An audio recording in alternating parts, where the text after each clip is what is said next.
Nggak mungkin ada sesuatu yang berdiri sendiri.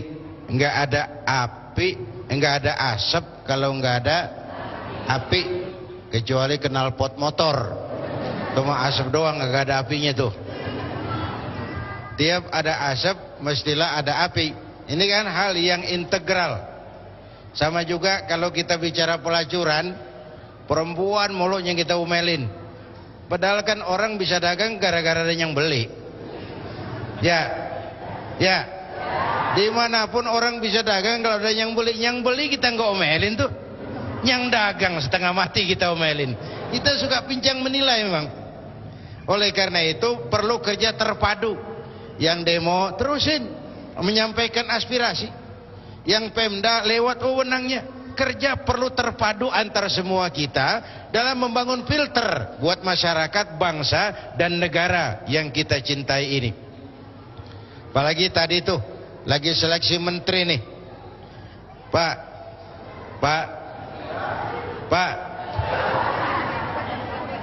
Ini bernegara nih. Kita nih rakyat. Supaya apa? Milih menteri supaya dia mengabdi, berbakti, bekerja buat kepentingan rakyat. Kenapa? Karena begitu dia pilih, hidupnya udah diongkosin rakyat tuh menteri tuh. Rumahnya rumah dinas. Siapa yang bangun? Rakyat, duit rakyat. Teleponnya negara yang bayar. Listriknya negara yang bayar. Pengawalnya negara yang bayar. Jadi pantas kalau berbuat untuk rakyat. Jangan sampai dulu sebelum tol Cawang Cikampek belum ada, kita kalau ke arah wetan kan lewat jalan lama tuh. Tuh pintu kereta paling-paling tuh. Kereta masih di Senen, pintu udah ditutup. Orang dia jauhin sama asongan. Antrian panjang. Sampai 4-5 kilo tuh. Sopir truk, sopir bus, kenek, kepanasan, keringetan, nungguin kereta lewat. Begitu lewat tuh kereta 16 gerbong. Panjang.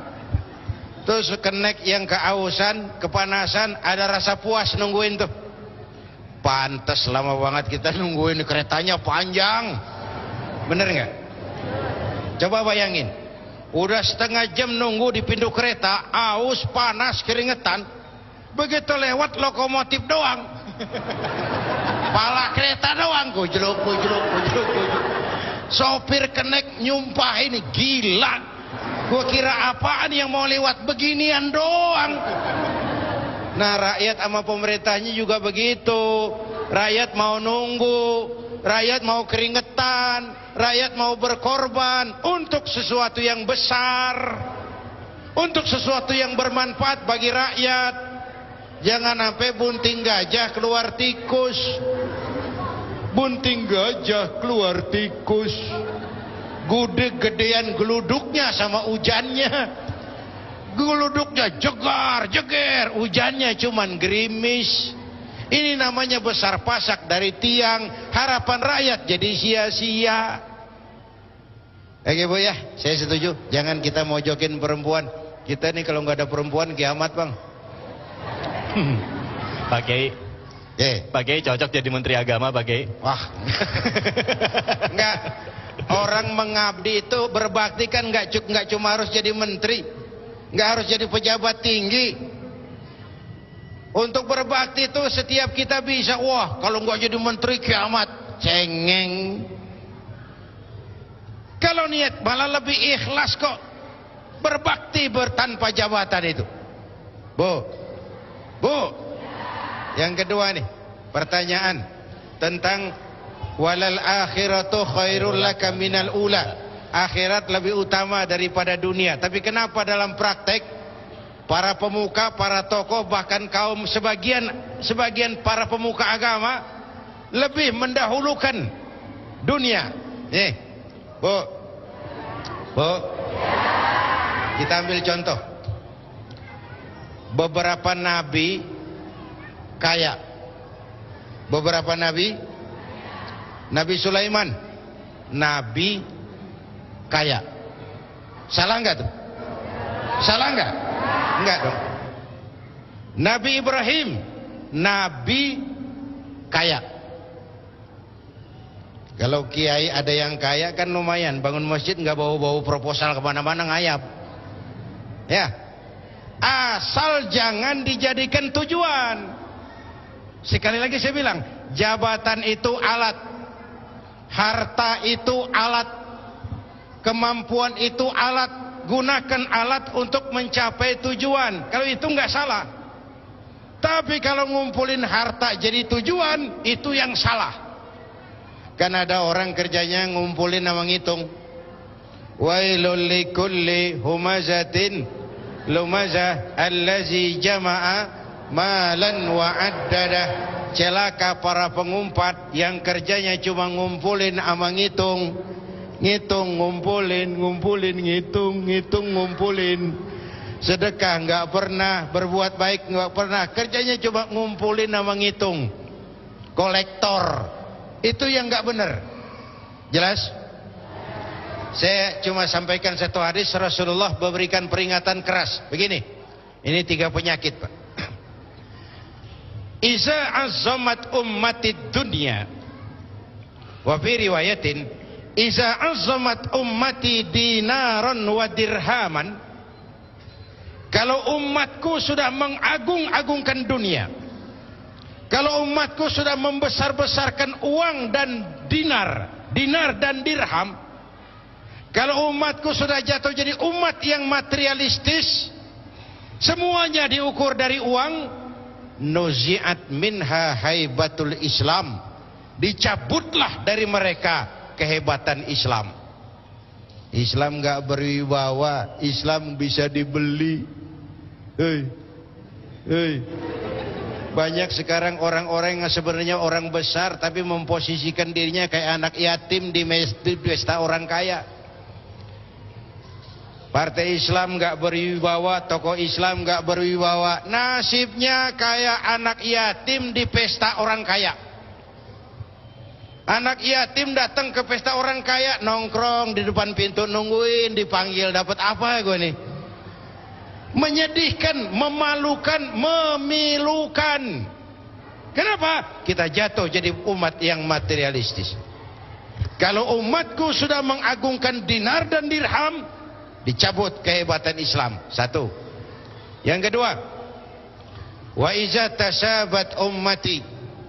Kalau umatku sudah jatuh menjadi umat yang saling mencaci, belekai turu-turu dia, sakatat min ainillah, jatuhlah mereka dalam pandangan Allah.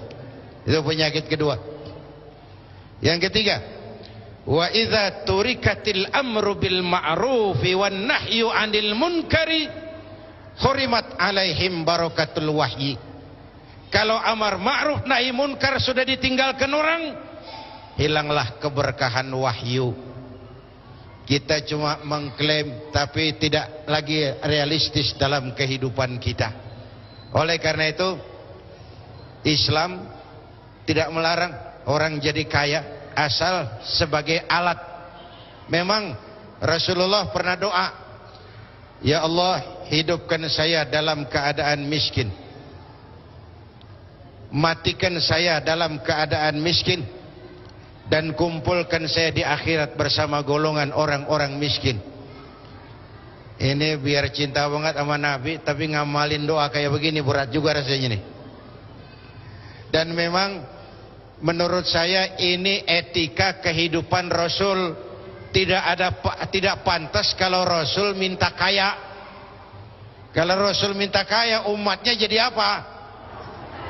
Tapi untuk umatnya beliau ngajarin apa? Nih, al-mu'minul qawiyyu ahabbu ilallah minal mu'minid dha'if. Orang mukmin yang kuat lebih disukai Allah dari orang mukmin yang lemah. Kuat ini kuat apanya? Kuat semuanya. Kuat pendidikannya, kuat ekonominya, kuat ikatan sosialnya, kuat nilai-nilai budayanya, kuat dan kuat. Orang mukmin yang kuat lebih disukai Allah daripada orang mukmin yang lemah. Jadi sinyalemen Anda tadi ada benarnya, tapi saya mengatakan kalau itu sekedar alat untuk mencapai tujuan, maka itu tidak salah. Tapi kalau itu tujuan, itu yang salah. Pantas saja Islam mengajarkan kalau mau berumah tangga itu kan dimulai dari milih jodoh ya. Milih jodoh itu ukuran paling utama adalah seiman. Itu dulu yang penting. Soal harta belakangan tuh. Soal keturunan belakangan. Seiman dulu. Karena kalau sudah berangkat dari seiman, kedepannya tuh enak. Yang bini senengin, laki senengin, Allah serkai. Tapi kalau berangkat dari perbedaan iman, udah berat kesananya. Mendayung menentang arus namanya. Jatuh itu. Yang kedua adalah hal mendidik anak. Begini. Anak soleh, itu dambaan kita semua. Anak soleh, itu harapan kita semua. Sebagai manusia, kita terikat oleh sunnatullah. Mulai dari milih jodoh, pergaulan di rumah tangga yang dimakan oleh ma bapaknya, ya, itu sudah proses pembentukan ke arah anak soleh. Jangan lupa itu. Anak soleh bukan dimulai setelah anak ngejedok, bukan. Dari cikal bakalnya. Coba, kalau yang dimakan makanan haram, yang diminum minuman haram, tuh anak nanti bagaimana jadinya? Dimulai dari awalnya. Maka bahkan dalam Islam, suami mau bergaul sama istri kudu baca doa. Bener nggak?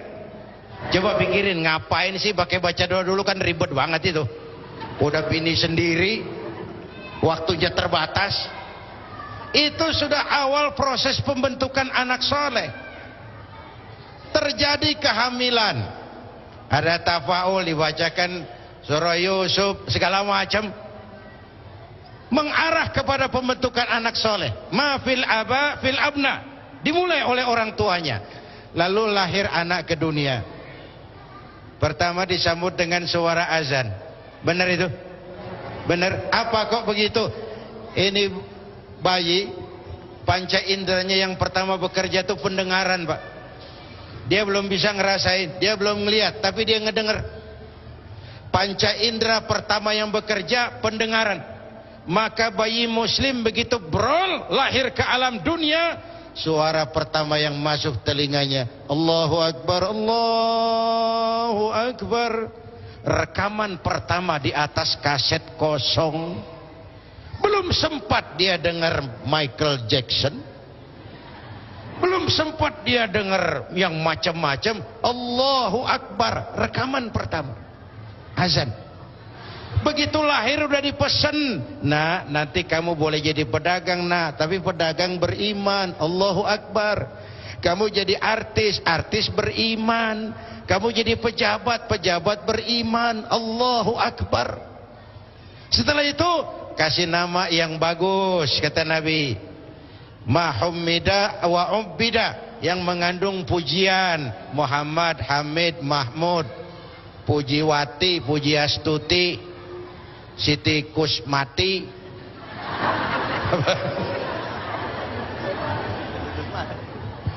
Al-Ubbida, yang mengandung kehambaan.